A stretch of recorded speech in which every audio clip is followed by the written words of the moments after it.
Vous aimez l'art, vous êtes collectionneur, parfois un cauchemar vous réveille en sursaut, votre tableau préféré est détruit dans un incendie ou même volé. C'est pour ça qu'on a inventé les assurances et c'est pour ça qu'on en parle dans Lextalk.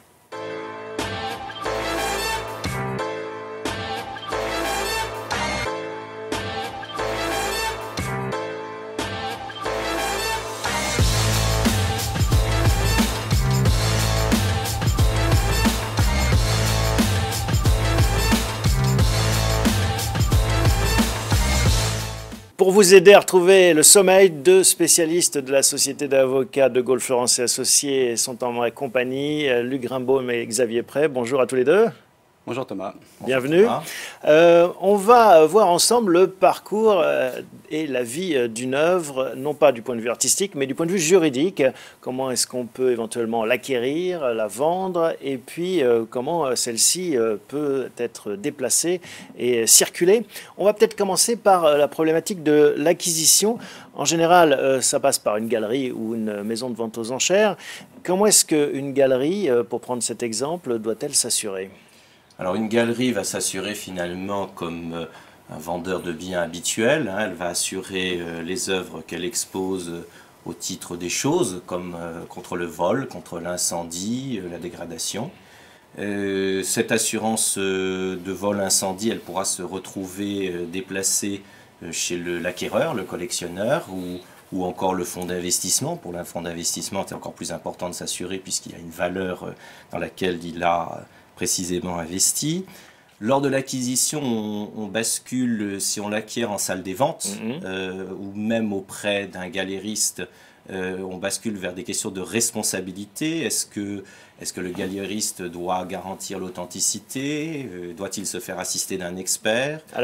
Alors oui, a priori, parce qu'il est tenu d'une sorte d'obligation lorsque il authentifie une œuvre, qu'elle soit bien de l'auteur et de l'artiste dont elle la revendique. Et si tel n'était pas le cas, l'assureur permettrait de couvrir sa responsabilité civile. Ce sera la même chose pour l'expert. Et ce sera encore la même chose en salle des ventes. C'est-à-dire que ce qu'on appelle aujourd'hui les opérateurs de vente volontaire, les commissaires-priseurs, là aussi ont un rôle à jouer, assistés d'un expert. Et ils sont garants de la bonne tenue de la vente et évidemment de l'annonce qu'ils font, œuvre, école, de l'œuvre. Et là encore, l'assurance responsabilité civile a son rôle à jouer au cas où il manquerait à cette obligation. Est-ce qu'il y a des acteurs du marché de l'art qui sont exonérés finalement de cette responsabilité? Je pense au marché aux puces par exemple, aux antiquaires. Là, il y a plutôt le côté Chine éventuellement, mais dès lors que le professionnel garantit une provenance, il en est responsable. On peut tout de même trouver ce qu'on appelle les auteurs de catalogues raisonnés, qui sont des acteurs assez importants maintenant, mais qui ont une vie un peu plus proche du monde de l'art. La jurisprudence considère qu'ils ne seraient responsables que pour faute, que si vraiment ils commettaient une faute, mais eux ne sont pas tenus pour le moment en jurisprudence de garantir l'authenticité ou de garantir les affirmations qu'ils réalisent dans ce catalogue. Alors côté acheteur maintenant, celui qui va acquérir l'œuvre, que doit-il faire? Vous avez parlé d'éventuellement prolonger l'assurance qui était celle du galériste. Alors éventuellement, il peut reprendre comme c'est une assurance de choses, l'assurance peut suivre la chose. Généralement, il va plutôt contracter un nouveau contrat via un courtier le plus souvent, qui va examiner, expertiser les lieux. Évidemment, la configuration des lieux a beaucoup d'importance en termes d'incendie et de vol. Ensuite, il aura deux types d'approche du contrat. Soit la valeur va être celle qu'il va déclarer à l'assureur, soit l'assureur va dépêcher un expert pour agréer une valeur, ce qui est un peu plus sécurisé en cas de sinistre pour l'évaluation. Et là, l'agrément se fait comment? C'est un expert qui, au moment où il passe, donne une évaluation qui est enregistrée par l'assureur et qui va tarifer son risque, tarifer la prime à hauteur de cette évaluation. Mais en cas de vol ou d'incendie, ce sera quand même la valeur de l'œuvre au moment du vol ou de l'incendie qui sera indemnisée. Mais ce sera à l'assureur de montrer, si c'est une valeur agréée, que l'œuvre a baissé, dont le prix a baissé. Alors, souvent pour des collections peut-être moins importantes où on a soit la multirisque habitation a un petit volet objets précieux, ce qui n'est souvent pas suffisant, ou bien on a une police d'assurance qui est objet précieux, et qui va couvrir que cette catégorie, sachant que le plus sécurisé étant effectivement de recourir à cette idée de valeur agréée. Alors ça c'est pour le cas d'un particulier. Il y a aussi à côté de ça et à vos côtés Xavier qui est spécialisé dans ce qui est public, les institutions publiques. Comment ça se passe? Est-ce qu'il y a des différences?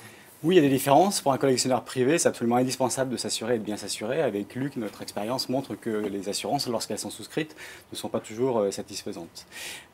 Pour une institution publique, lorsqu'il s'agit d'assurer les œuvres des musées, le Louvre, Orsay par exemple, lorsque les œuvres sont présentées dans les salles des musées, ce qu'on appelle les collections permanentes, dans ces cas-là, il y a une règle qui s'énonce sous la forme d'un adage, selon lesquels l'État est son propre assureur. Alors qu'est-ce que ça veut dire? Ça veut dire en réalité qu'il n'y a pas d'assurance. S'il y a un sinistre, c'est l'État qui le prend en charge, qui assure la restauration de l'œuvre. Et s'il y a une perte ou un vol, il constate la perte et le vol jusqu'à éventuellement pouvoir le récupérer si un jour l'œuvre est retrouvée. Ça coûterait trop cher d'assurer toutes les collections publiques. C'est tout à fait la raison. Ça coûterait effectivement beaucoup trop cher d'assurer les collections publiques au regard de l'importance et du volume des œuvres. Et en fait, les œuvres appartiennent à l'État. L'État est libre de s'assurer ou de ne pas s'assurer. Et alors maintenant, si on s'intéresse à la circulation, après tout, c'est aussi le but des œuvres d'art, d'être partagées par le plus grand nombre. Dans le cadre d'une exposition temporaire, qu'est-ce qu'il faut avoir en tête? Alors, il faut distinguer la situation où l'œuvre est prêtée par une institution publique ou par un collectionneur privé. Mais avant de voir les spécificités de chacun, il y a quelques règles en fait communes qu'on observe et qui sont valables quel que soit le cas de figure. La première règle peut-être qu'il faut rappeler, c'est que c'est l'emprunteur. C'est lui qui prend le risque et c'est lui qui s'assure. Donc il doit inspirer confiance et il s'entoure en général d'une assurance, d'un courtier. Et les opérateurs qu'il choisit, courtier ou assureur, doivent également inspirer confiance auprès de l'ensemble des parties prenantes. Deuxième observation... Ça, c'est quelque chose d'assez, comment dirais-je, ténu. Enfin, la confiance, est-ce qu'elle se mesure? Elle va se mesurer en réalité de manière assez objective par les conditions de sécurité, de conservation des œuvres, les dispositifs qui sont mis en place en fait, pour assurer et limiter l'existence d'un sinistre. Bien évidemment, il y a des constatations qui sont faites sur place pour s'assurer que les conditions de sécurité donc le sérieux des acteurs. Le sérieux des acteurs, exactement. Deuxième point à avoir en tête. La plupart des échanges en fait se font au sein de l'Europe et puis avec les États-Unis, Europe du Nord plus largement, et le Japon. Donc finalement les risques sont assez connus. Les cas qui sont particuliers concernent la Californie et le Japon pour des risques sismiques. Troisième élément, c'est que l'assurance qui est souscrite est une assurance systématiquement clou à clou. Alors il y a des exceptions, j'y reviendrai après. Clou à clou. C'est-à-dire? Ça veut dire quoi? Ça veut dire que l'œuvre est assurée en fait à partir du moment où elle est enlevée du clou sur lequel elle repose jusqu'au moment où elle revient sur le même clou.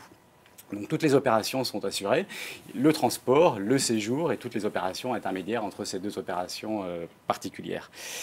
Autre spécificité commune à l'ensemble des acteurs, c'est que l'assurance qui est souscrite est une assurance tout risque. C'est-à-dire que tous les risques seront assurés, sauf ceux qui seront expressément exclus. Et là, bien évidemment, il faut veiller à ces exclusions, puisque ça va être le cœur des difficultés qui peuvent éventuellement surgir. Quel genre d'exclusion, par exemple? Alors, le risque, les exclusions fréquentes sont bien évidemment portent sur le terrorisme. Mais aujourd'hui, ce risque-là est systématiquement couvert, et notamment à la suite des actes terroristes de 2001 sur le World Trade Center. Et puis dernière spécificité, c'est que les sinistres les plus fréquents qu'on observe en fait ont lieu au moment des opérations de transport, tout simplement parce que l'œuvre est manipulée et que c'est à cet égard-là, il faut faire très attention aux personnes que l'on choisit et il faut faire attention également aux constats d'état qui sont réalisés avant et à la fin et en réalité même à chaque opération de transport ou de manipulation d'une œuvre d'art. Et si c'est un collectionneur privé qui prête l'œuvre à une institution publique? Alors ces règles-là vont s'appliquer, donc assurance tout risque, clou à clou, souscrite par l'emprunteur. Les spécificités, disons, elles portent sur les textes applicables, puisque dans ce cas-là, vous allez avoir essentiellement en fait l'application du Code des assurances et du Code civil, avec bien évidemment l'assurance qui sera limitée à la durée de la garantie, c'est-à-dire que l'assurance couvrira en fait l'ensemble des opérations du début à la fin, et y compris en cas de retard pour un élément. Par exemple, en matière de transport, s'il y a un retard qui est réalisé, qu'on constate plus exactement, l'assurance continuera à exercer ses effets. Et alors Xavier, comment ça se passe quand il s'agit d'un prêt entre musées? Alors il y a quelques spécificités, on ne va pas toutes les voir, mais les principales sont les suivantes. C'est-à-dire que dans ces cas, les textes ne seront pas uniquement réduits au Code des assurances et au Code civil. Le Code des marchés publics s'appliquera également, c'est-à-dire que les institutions publiques sont soumises à des règles de publicité et de mise en concurrence préalables, et donc elles doivent en fait choisir leur courtier ou leur assurance dans le cadre d'appels d'offres, bref, dans le cadre de marchés publics. Et puis, il faudra bien évidemment tenir aussi compte du code du patrimoine, puisque il y a des dispositions spécifiques concernant le prêt, les dépôts et la nature particulière des collections publiques. Et encore d'autres spécificités à prendre en compte? Oui, peut-être deux. Les assurances entre musées, notamment par exemple entre musées français publics, entre le Louvre et Orsay, pour prendre un exemple, feront l'objet de dispenses d'assurance, bien souvent. C'est pas systématique. Parce que c'est l'État qui prête à l'État, donc exact. on revient dans le cas précédent. Tout à fait, c'est exactement ça. Et dans ces cas-là, en fait, seul le transport sera assuré bien souvent et non pas le séjour lui-même. Parce qu'il y a une zone de risque, en effet, on l'a vu dans cette manipulation. C'est tout à fait ça. Et en fait, dernière spécificité, c'est que les collections publiques sont inaliénables, imprescriptibles, insaisissables, et donc cette inaliénabilité paralyse les clauses de délaissement.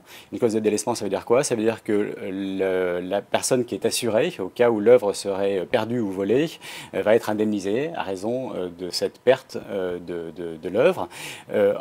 Puisque les œuvres sont inaliénables, le musée en fait va récupérer l'œuvre si jamais celle-ci est retrouvée, et il devra tout simplement rembourser les indemnisations qu'il aura reçues de la part de l'assurance. Voilà, ça restera pas dans le patrimoine de l'assurance. Ça ne restera pas dans le patrimoine de l'assurance. Il n'y a pas de délaissement, il n'y a pas de transfert de propriété au bénéfice de l'assurance. L'œuvre revient dans les collections publiques et l'État ne peut même pas y renoncer. Bon, merci à tous les deux. J'espère que ça vous a aidé à retrouver le sommeil si vous êtes dans cette situation et si vous avez la chance d'avoir des œuvres à assurer. À très bientôt pour un prochain épisode de Lex Talk.